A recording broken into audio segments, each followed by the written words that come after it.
Hello, welcome to Working Dragon Mystic, where we discuss real metaphysical and occult knowledge so that you can manifest real and tangible change in your life. This week, we're going to talk about how you can find your co-magician dragon, so stay tuned.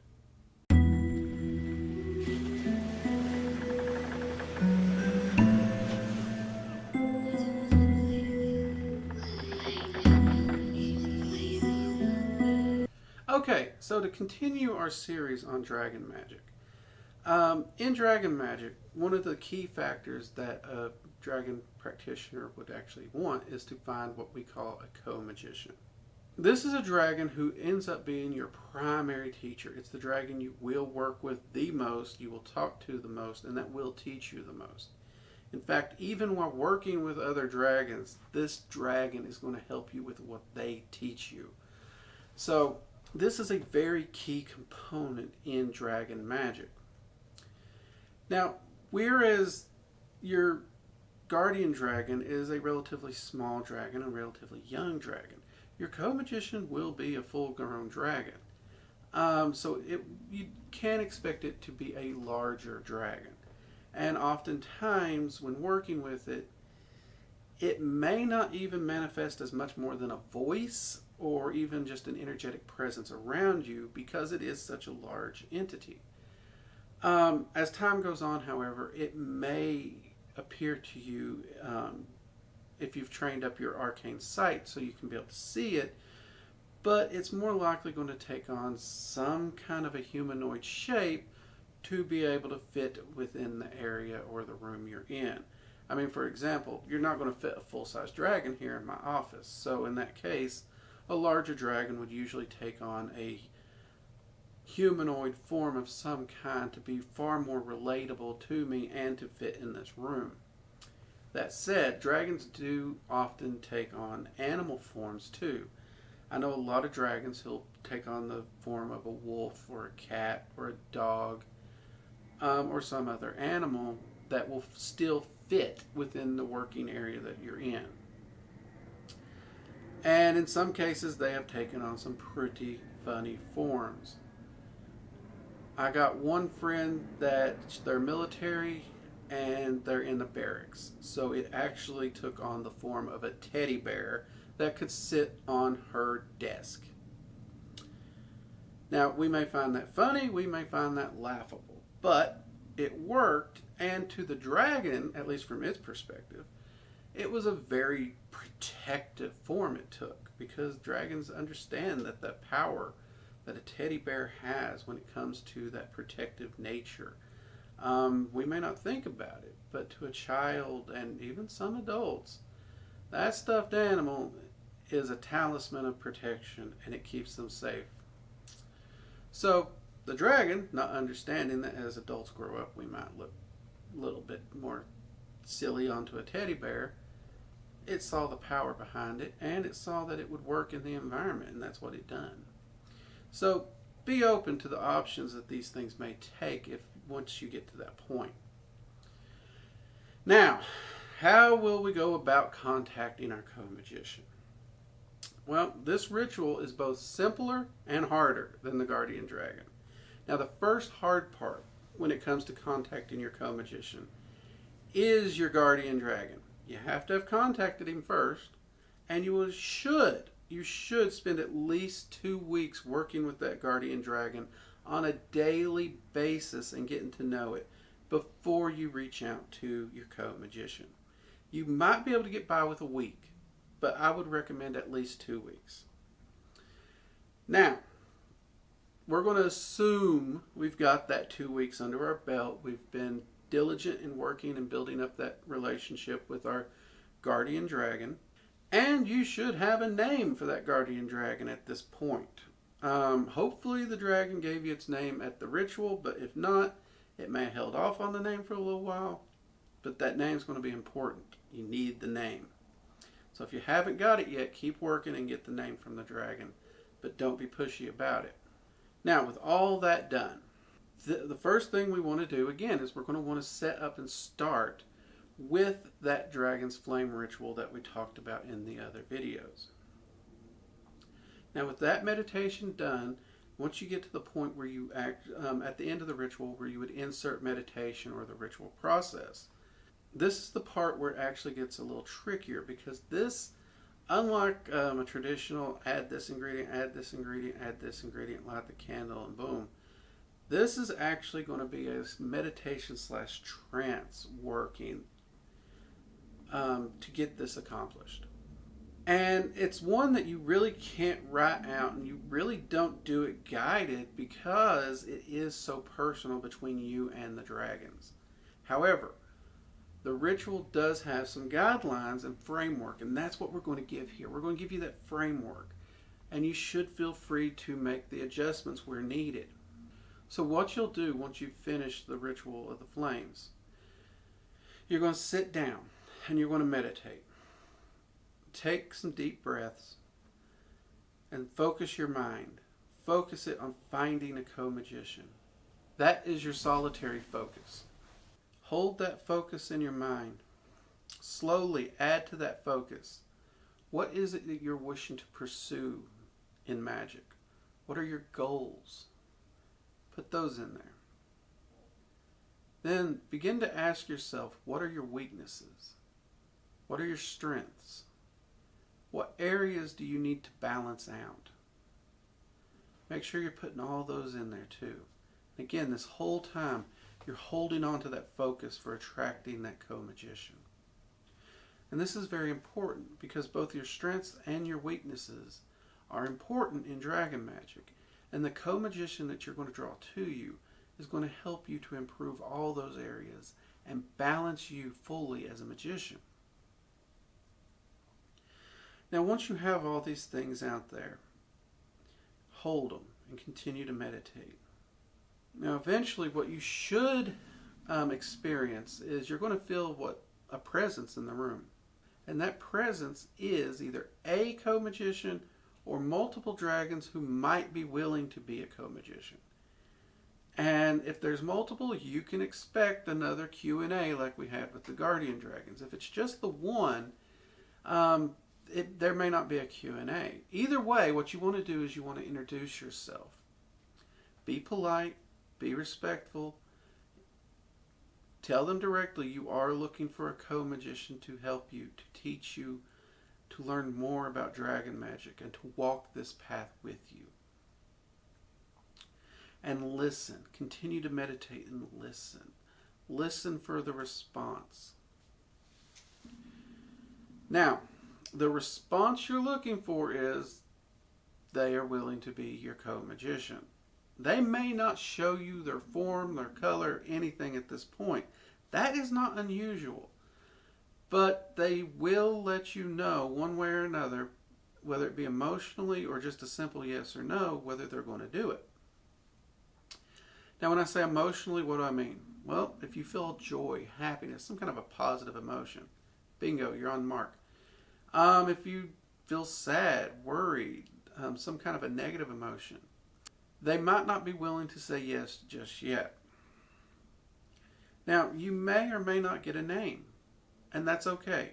If you don't get a name during this meditation, but you do find out that you get that feeling that they said yes, or you hear a yes in some way, whether it appears in your mind or you hear the voice in your mind or you even hear it audibly, then you have your co-magician.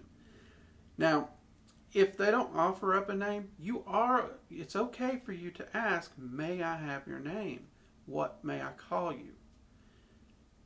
If at that point they give you a name, write it down. That's the name you want to call them.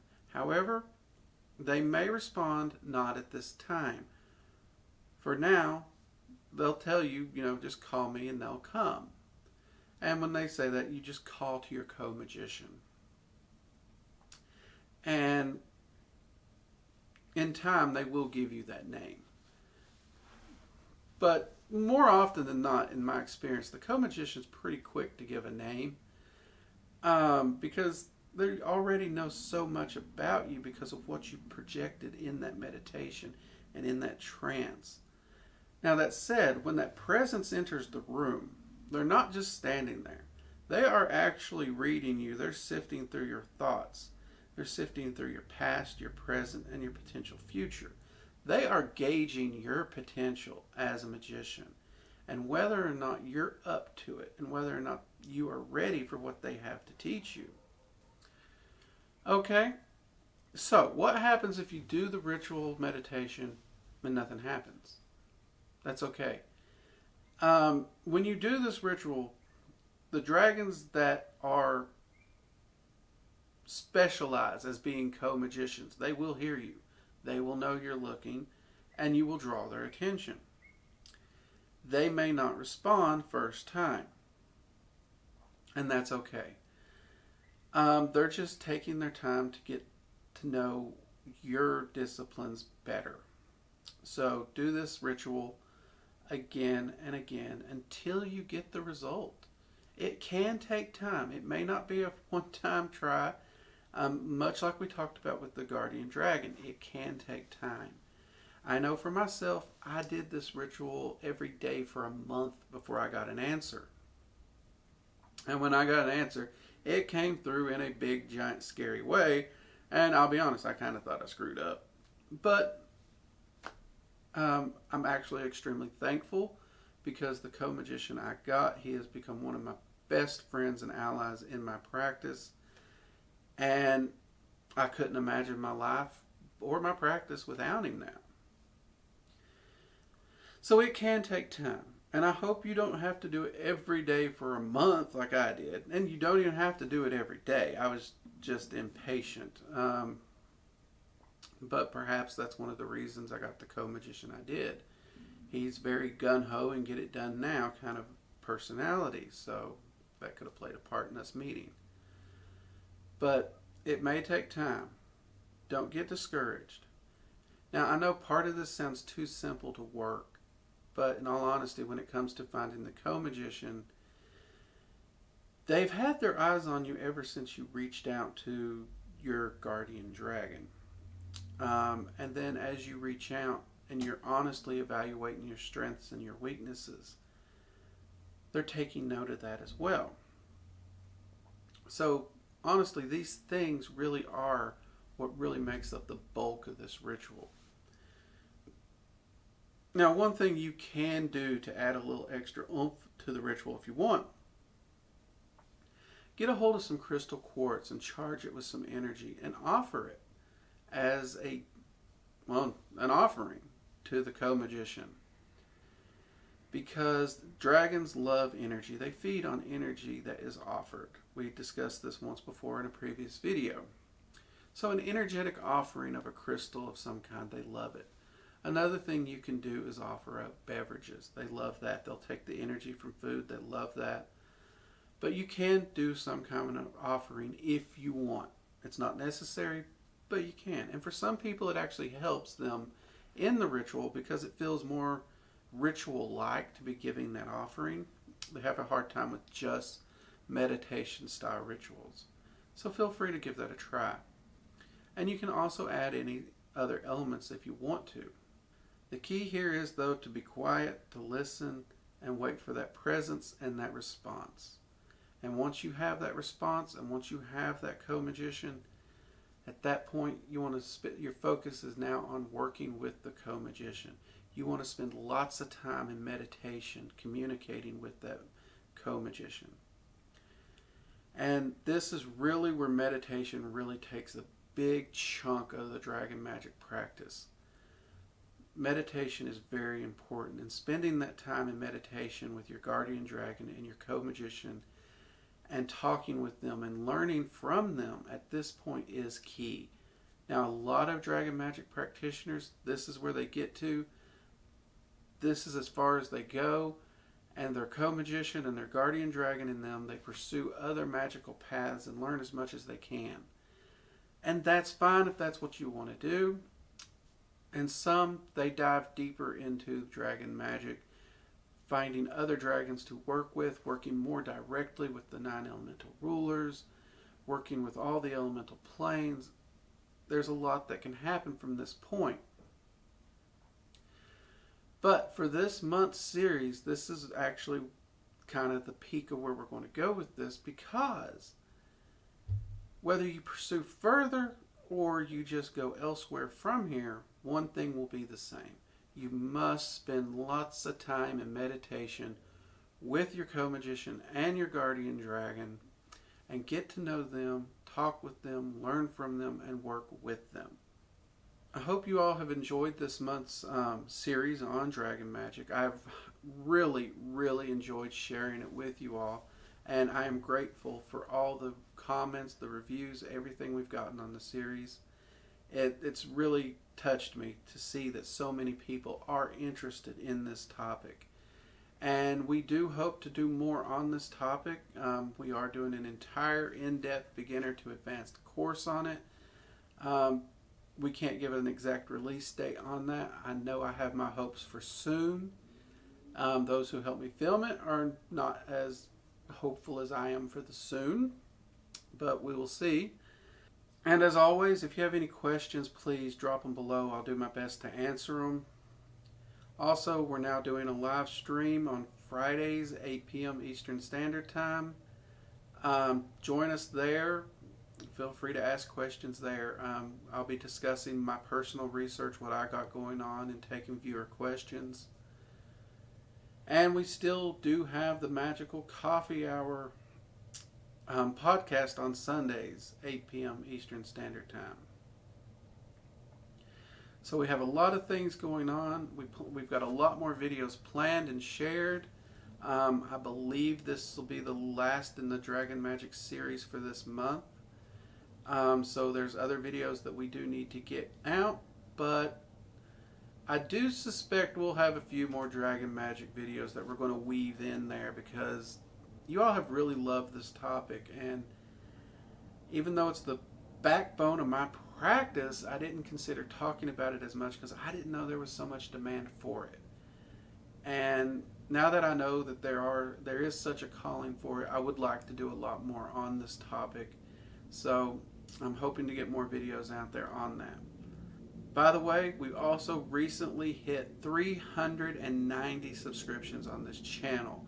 I am excited. We are really pushing it. At this rate, I think we can hit 500 before the end of February. Now, for those of you who don't know, my birthday is February 18th. So, what I would love to see is, let's see if we can get this channel to 500 by the end of February. If we do that, I will personally go into my private dragon grimoire and I will find one of those dragons and I will share the information, the sigil, and everything on that dragon, doing full video on them, on how to contact them, how to work with them, what they do, here on this channel. So be sure to share this video and the channel with anyone that you think would be interested in the occult, Dragon Magick, whatever. If you think this channel has something they're going to like, share it with them. Share it on your Facebook, your social media, your Instagram, wherever you can share it. Share this video. Let's get to 500. And again, I am extremely thankful for my viewers. You all have been wonderful. Anyways, I'm Drake, and this has been Working Dragon Mystic. I'll see you next time. Bye-bye.